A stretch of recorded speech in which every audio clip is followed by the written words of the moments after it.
Hey, what's up you guys? Welcome back to my channel. This is Gabby and today I'm gonna be doing one of those more personal videos. I always want to make sure to every now and then pop in with one of these more personal videos so you can actually know who is, giving you this information and knowledge around social work and everything that I talk about on my channel. So today I'm gonna just bring you along on my day and we're gonna hang out. We're gonna talk about social work stuff. We're gonna talk about some career moves and career transitions that I'm going through and also some projects that I'm working on as well. So just to catch you guys up, we are in May of 2021. It's been a pretty interesting month so far, and now that everyone is getting vaccines, it feels like the world is kind of opening up again. So that's been pretty cool and exciting to see. I just celebrated my 31st birthday, and for the first time in over a year, I actually did some traveling after I was fully vaccinated, of course.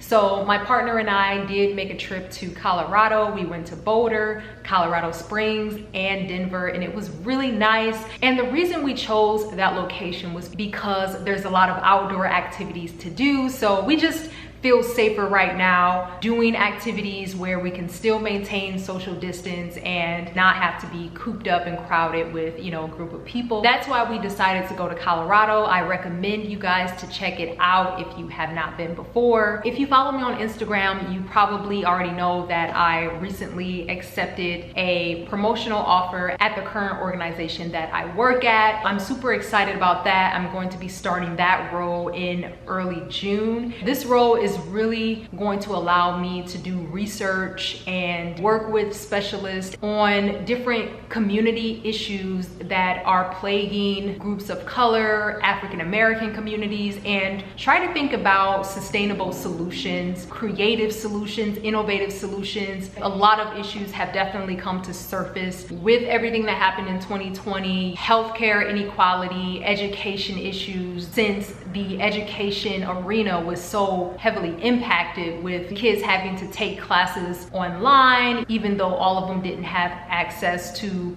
proper technology. So how are we gonna catch these kids up? You guys probably know that I'm really interested in, and I've always really just been an advocate for youth development, youth and education, that sort of thing. So I'm excited to move into my new role where I can also start to do more research and digging on some solutions for youth and education and just overall youth development, because yeah, kids are our future, and what happens during those formative years are so important, and it really sets the trajectory for how someone's life is going to be, how someone's health and wellness and economic situation is going to be throughout their whole life. So I'm excited to start doing more work around that. But another exciting update that I have is that I am working on a writing submission for a cool creative writing project. I can't really say too much right now. Once the submission is finalized and approved, if and when it is approved, I will start working on a creative writing project. So I am excited about it. So I am a super nerd, and I've always loved the library. Even when I was like 7, 8 years old, I remember getting introduced to the library and just reading all of the kids' books that I could possibly get my hands on, and it was my happy place. Even though I don't go to the library as much these days because now we have Kindle and we have Audible and all of these more digital ways to read books or take in information from books, there's something still really special about just going to the library. And I'm actually going to check out the local library in the new area that I live in. So it's my first time going to this library. I'm going to take you guys along with me, and I'm going to pick up some books that can hopefully help me as I put together this writing submission. Yeah, so let's get ready to go. Also, if anyone is curious, this is the outfit for the day. Some high-legged pants that cuts off at the ankle, and then I just have this kind of cream colored t-shirt. And I've been getting really into accessories, so I have my pearl earrings with the rhinestones around it. I'm wearing a nude lip. I have my hair in a twist out / wash and go. This is the look for today. So before I head out, I will be putting on this Black Girl sunscreen. This is not sponsored, but now that your girl is 31, I'm just trying to take extra care of my skin. It has 30% SPF. This does not leave any type of white residue, which is really important to me since I do have darker skin. And it adds a nice little glow to the skin, which I really appreciate. It is pricey, but I do only use a little bit, so I'm hoping that it lasts long and is well worth the price in the long run.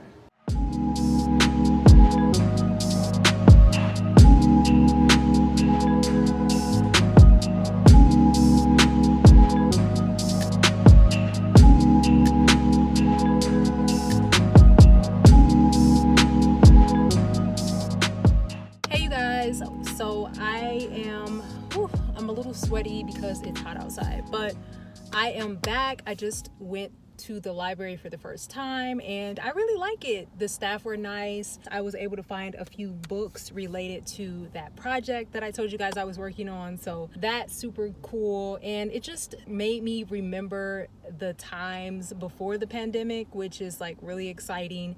And actually the library just opened back up after being closed for 14 months. Like I said, things are opening back up and we're starting to go back to semi-normal. And it's also weird to see how everyone walking down the street were not wearing masks. I actually still have my mask and I'm still wearing my mask even though I am fully vaccinated. I do have family members who are not fully vaccinated, so I just want to be careful. But yeah, it was really nice. Let's go over a few of the books I got. So I got this book right here, which is called Handbook to Building a Better World. And all of these books will kind of give you an idea of what kind of project I'm working on, but I can't say too much. Basically has a bunch of ideas on how people can, really make change and take initiative when it comes to creating the world that we want. So that's that book. I also got a book called The Size of Others' Burdens. I thought it was interesting. I'm not totally sure what it's about, but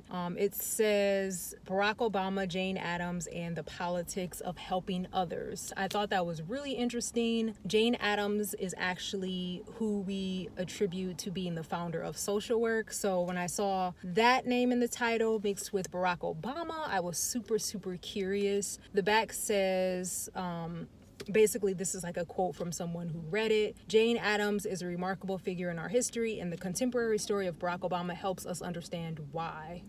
That's interesting. Connecting the two of those people, because I've never heard them being connected before, so I'm super curious. And then the last book I got is called The Givers. This one is not really related to the project that I'm working on, but I am very curious. It says Wealth, Power, and Philanthropy in a New Gilded Age. Super interesting. I think it's really important for me to stay up to date on what's being written about as far as philanthropy and community giving. I think it's important to just know and understand best practices and see what the research is saying. See what people are finding when they're digging deep and kind of analyzing the pros and cons of philanthropy and other type of community engagement. Because every day we're learning something new, and the more and more research we do, I think the more holistic of an understanding we have about social good and one way of giving back versus another way of giving back. Oh man, continuing your education after you get your degree is so important. The last thing you want to do is to be working with an outdated frame of reference or set of ideas, right? Because as I mentioned, we're constantly updating different theories and figuring out what works better, what doesn't work anymore, given the changing landscape, how society is changing, how people are changing. So you have to love gathering information and researching, because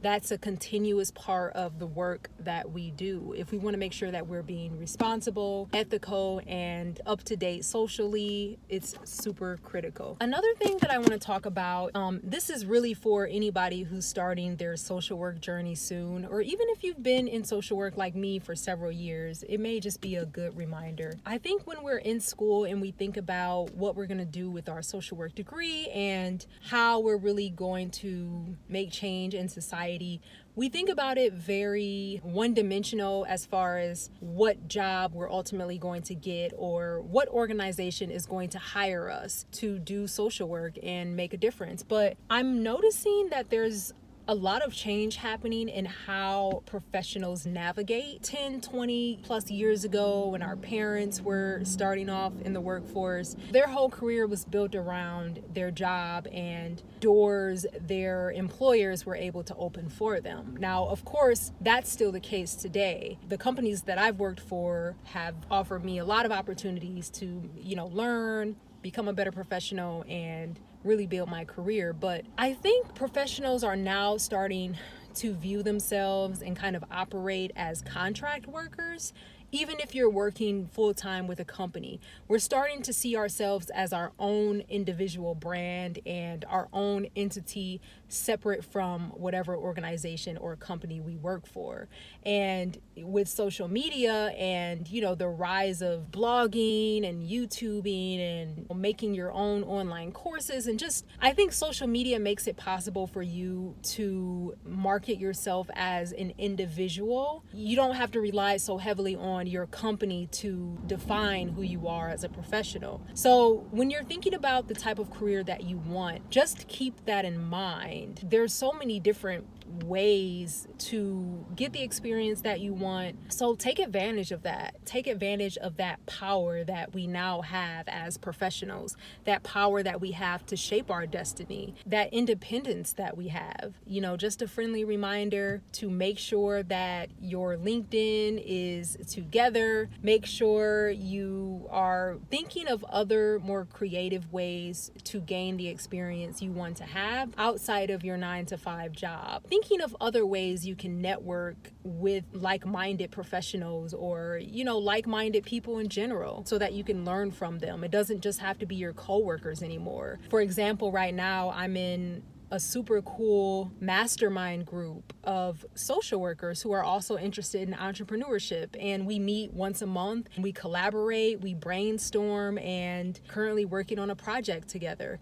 If you follow me on Instagram, you can learn more about that. So anyway, you're not just limited to your company to, provide you with opportunities and to define who you are as a professional. So make sure that you're taking advantage of this new opportunity that you have as a professional. And yeah, you're in control of who you are and what your brand is and the type of social worker that you ultimately end up becoming. So all right, you guys, it is super hot. I'm gonna head home and I'll meet you there. All right, there is something else I want to talk about because I think it's important because it's a conversation that kind of taps into two different identities that I have. So as you guys know, one of my identities is that of a social worker, but then I'm also a Black woman. So right now in the Black female empowerment sector, we have the femininity movement, which is really interesting. And I feel like it's wide sweeping across the Black women sphere. And, it's just something that we're talking a lot about right now. And I see a lot of videos in my recommendations from YouTube about this content.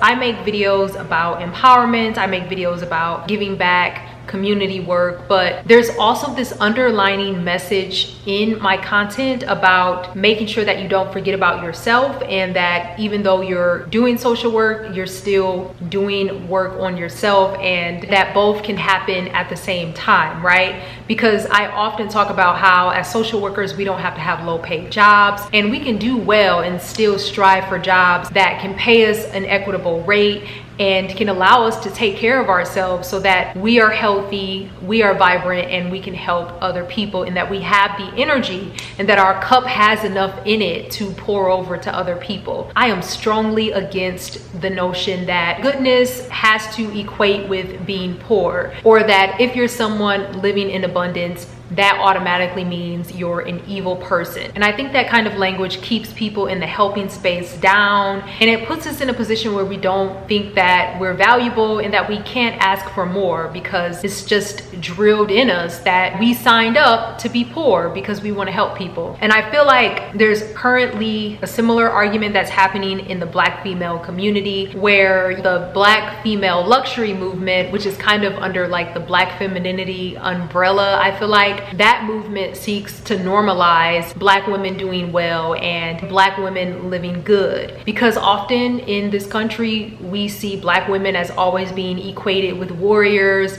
on the front lines of marches and protests, and just always fighting for the cause and putting our bodies literally on the line. So now we have this movement, you know, this femininity, this Black female luxury movement that is simply showcasing Black people in another light. I think it's kind of like two different extremes, right? I've noticed that there is a group of Black women and Black people in general that really push back on the Black female luxury movement because they feel like there's too much happening in society, too much inequity to, you know, waste frivolous time on feeling luxurious and just making yourself feel good and being selfish, simply doing things for yourself and not constantly feeling like you have to be spending your time fighting on behalf of everybody else in society. I think Black women are often looked at as the main advocates for social justice and social rights. That's great, but we need a break sometimes too. Black women deserve to feel cared for too. We deserve to have a sense of peace, a sense of calm and comfort. The health rates of Black women who are suffering from diabetes, high blood pressure, and all these other ailments that are caused by high stress proves it, right? Like, we really do need to spend that time taking care of ourselves. Black female luxury doesn't have to be about spending $1,000 on designer bags and shoes and all that. You know, we can really define luxury in the way that we want. So for me, I'm a little bit more simple. So luxury is being privileged enough to take a beautiful walk without feeling unsafe. That to me is luxury, and I feel like I'm living my best Black girl luxurious life. These are things that maybe I just didn't have access to in the past. You know, there are other things that I do to celebrate what people would call luxury, I guess. I buy clothing items that are good quality, and I bought a new purse recently that is high quality, and I'm not ashamed of that. And I don't think any Black woman out there should be ashamed of taking care of themselves. And I'm also a big advocate for, you know, finances and caring for your finances and all that. So as long as it's something that you can afford and it's not making you go in debt, take care of yourself. And I wouldn't allow anyone to make you feel ashamed about it, because like I mentioned, the femininity and like the Black female luxury movement is extreme. You know, a lot of what we see on social media is more on the extreme end, but as far as like the general idea of it, I refuse to push back on it, because sometimes we need things in extremes to really push the envelope and change the narrative of how we see a certain group of people. I don't think it's anti-Black to have the means and opportunities to take care of yourself and be safe, healthy, and have nice things. Just because you're taking care of yourself and you're buying yourself nice quality things does not mean that you can't also be advocating for equity and justice for other people. You can do both. I don't get why people think it has to be one or the other. It's going to require a lot of hard work and dedication to revamp the system in a way that is more equitable. So to keep pushing forward and to keep doing this work, you're going to have to fuel yourself and think about yourself as well. I just wanted to have this conversation because I know what's currently happening, and I feel like it's really related to what I talk about. Let me know in the comment section kind of how you feel about it. All right. Thank you for listening to my TED Talk.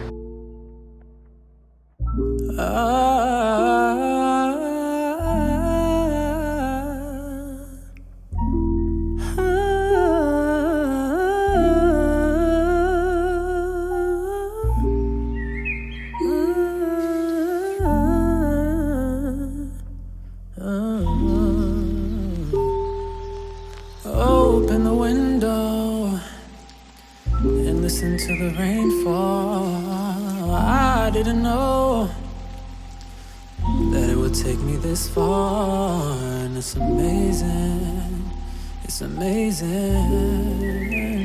It's amazing.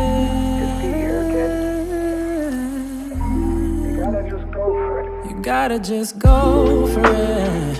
You got everything you need, now you got something to show for it. You know what you need in life, so won't you just take it? You got a story, you got a story, you got a story.